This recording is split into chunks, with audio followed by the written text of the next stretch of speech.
Hello and welcome to the 49ers First and 10 podcast presented by Cisco.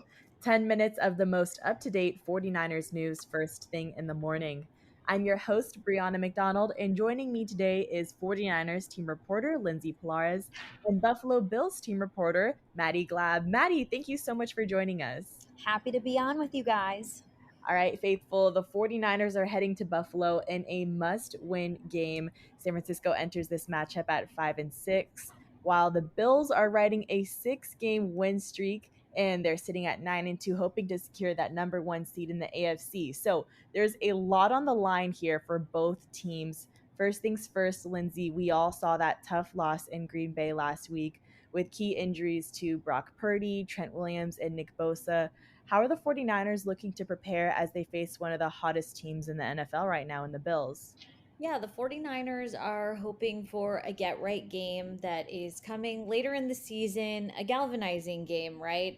One of the big themes, as kind of has been the story of the season, however, are injuries. We saw in Green Bay, the 49ers had to play with no Brock Purdy, no Nick Bosa, no Trent Williams. Those are not small losses, obviously, without your starting quarterback. And then some interesting numbers. The 49ers are 3-7 without Trent Williams since he joined the team in 2020, and without Nick Bosa, 5-11 since drafting him in 2019. Obviously, the hope is that those players are on the mend. We'll get more updates on them later today. This is when the practice week officially starts for the Niners. Head coach Kyle Shanahan will have a press conference, and we're hoping for some good news to come, but we'll keep you updated. Some of the newer injuries coming out of that Green Bay Packers Week 12 matchup: offensive lineman Dominic Pooney, who is a rookie, has been playing at right guard, started all 11 games of the season so far. He suffered a shoulder injury. We're awaiting MRI results and updates on him. Defensive back Diamador Lenore has really been a lockdown corner and nickel for the Niners. Also had to get an MRI for a knee injury coming out of that game. And then we have starting left guard Aaron Banks, who is in the concussion protocol. And again, waiting for updates on Brock Purdy, who head coach Kyle Shanahan said did some light throwing on Monday, but was going to take it easy up until today when the practice week starts. So definitely stay tuned for those really big injury updates. Yeah, thanks, Lindsay, for those news updates. And Maddie, we know the Bills are coming off a bye, but they've been on fire lately. They've won 6 straight games. What's been the key to success for Buffalo recently, and how does the team feel heading into week 13? I'm hearing all of these injury updates from Lindsay, and I'm thinking, oh my gosh, this was our team earlier in the season, and the Bills have found a way to win with a lot of injuries. Now, having a bye and having a week of rest, this team is definitely getting healthier. And in terms of how they've been able to win this year, it's been really different than in years past. Years past, it's been let's put the game on Josh Allen, let's see what he can do when he puts his Superman cape on. And this season, it's been a mix of a lot of things. Josh Allen hasn't been tasked with taking over the game in the second quarter. There are those moments where Josh Allen makes those Josh Allen plays. We saw it against the Chiefs in the fourth quarter when he took it himself for a 26-yard touchdown with just minutes left to go to kind of secure a nice lead for the Bills and help win them that game. Alongside Josh Allen, it's been a slew of receivers who have helped week to week.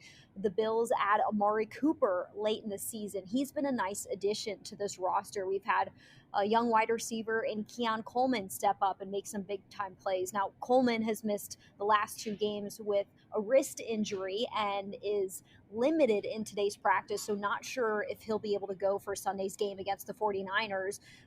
But also, our tight ends, Dalton Kincaid and Dawson Knox, have been a nice addition to the mix, using 12 personnel. And this team has used 6 offensive linemen more than any other team in the NFL this year. That's because they've been running the football more this year than in years past. And we've seen a lot of success when the Bills run the football. They rank 11th right now, averaging 119 rushing yards per game. Running back James Cook has been a huge part of this offense. He has 11 scrimmage touchdowns, which ties for the fourth most in the NFL, third most amongst running backs, and a rookie running back as well in Ray Davis has helped carry that load when you look at what the Bills are doing on the ground. So it's really been a group effort offensively. And if you look at the defense, it's been their ability to take the football away. This team has 21 takeaways, which is the fifth most in the NFL.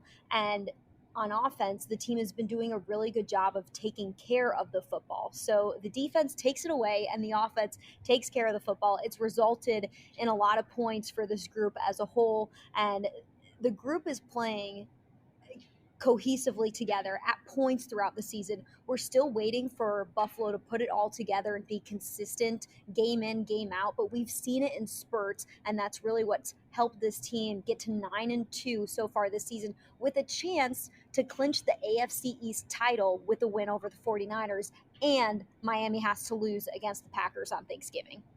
All right, well, Lindsay, let's talk Niners defense for a second. Maddie just listed off a bunch of reasons why the Bills offense has been clicking. But again, the Niners defense will be against Josh Allen this Sunday. What's the game plan on containing a quarterback like him? Yeah, so I think it's interesting that Maddie mentioned that Josh Allen doesn't have to be Superman, but there's always that threat, right? He can be Superman if he needs to. And also, like Maddie mentioned, the Bills' offense is very much a group contribution this year. They're averaging just over 29 points per game. The 49ers are coming off a game in which they surrendered 38 points. So, definitely tightening up the defense is going to be the top priority, and you have to focus on containing Josh Allen. The 49ers D line needs to set the edge, and in passing situations, that D line also needs to bring the pressure so that they can help the secondary out. The one stat that I found interesting, Josh Allen, no interceptions through his first 7 games of the season. In the last 4, there's 5 interceptions. So there is a possibility for him to not have an amazing game. And the 49ers certainly need to explore all options to make sure that Josh Allen doesn't have a productive day. He's a huge threat through the air and also on the ground. He's got 2,500 plus passing yards and 18 touchdowns through the air, on the ground. He's the Bills' second leading rusher, and he's also got 5 rushing touchdowns. So, again, the importance of containing Josh Allen cannot be understated if the 49ers want to have a successful day in Buffalo. Yeah, and Maddie, as we take a closer look at this Bills offense, James Cook has also been a big part of the offensive success for the Bills this season, solid in both the rushing game and as a receiver. How important is he to the Bills' game plan this Sunday? And what are some things the 49ers defense will have to account for? Yeah, like I mentioned, James Cook has 11 scrimmage touchdowns this season. That ties for fourth most in the NFL. And it's been nice to see him used in different situations this season. One thing that I think about that's been different with Cook's usage this year versus years past is they're trusting him with the ball within the red zone, within the 5 yard line. And that usually was a place in the past where they trusted Josh Allen to have a rushing touchdown, to carry the football into the end zone, to get some important yards as they get closer to scoring. If you remember last year, Josh Allen led the NFL, tied for the lead with Jalen Hurts with 15 rushing touchdowns. This season he has 5, but he's not the guy who's the lone player who's toting the rock in the red zone. James Cook has had his fair share of carries in the red zone and has shown that the Bills should trust him in the red zone. He's been a stronger running back in the red zone, has done a really good job with contact balance and bouncing off defenders and gaining some extra yards. So it's been really awesome to see him kind of flourish in that area of the game. But he's just such a steady option to use in the offense, whether it's on the ground or through the air. He's very versatile in his skill sets, and it just adds that pop, that element to the offense that allows this team to not be one dimensional but two dimensional. I think about the success on offense, and a big part is their success in the run game this season. I would think that continues as we get into playing December and January football, because as you guys know, it gets cold in Buffalo in December, and that's when teams start to run the football a lot more. In the cold weather games, in the games where the snow is falling, the rain is coming down, you're going to have to rely on the run game. And this is something that Buffalo has been trying to really do in several seasons in the past, but haven't been as successful as they've been this season. This is the season where I think our offensive coordinator and Joe Brady has done a great job of getting a lot out of the passing game and a lot out of the running game. And I really hope that continues, because I think that's a key part to the success and what's needed going forward as we close out the regular season. Yeah, and Lindsay, as we look at the Niners offense, they really need Christian McCaffrey and Debo Samuel to help get this offense back on track. They've struggled in the red zone a bit so far this season. How do they get these two stars involved against a tough Bills defense? Before we get to that, I just want to make sure I'm right in what I'm seeing. There is a snow winter weather warning in Buffalo for Sunday, right? Bring your coats, guys. Yes, there is a winter weather warning, although we're not expecting it to get crazy. I'm not sure how many inches are expected. I've heard it's just a light coating. I've heard 6 inches. But the interesting thing about weather here is it can change within the hour. So predictions now may completely change in a couple of days. I don't think it's supposed to be anything crazy. They're not predicting a crazy winter storm where in seasons past games have gotten moved to different days to different Yeah. locations. So I think you guys can be sure, like, hey, we're flying to Buffalo and the game is going to be on Sunday. I think that's going to be the case.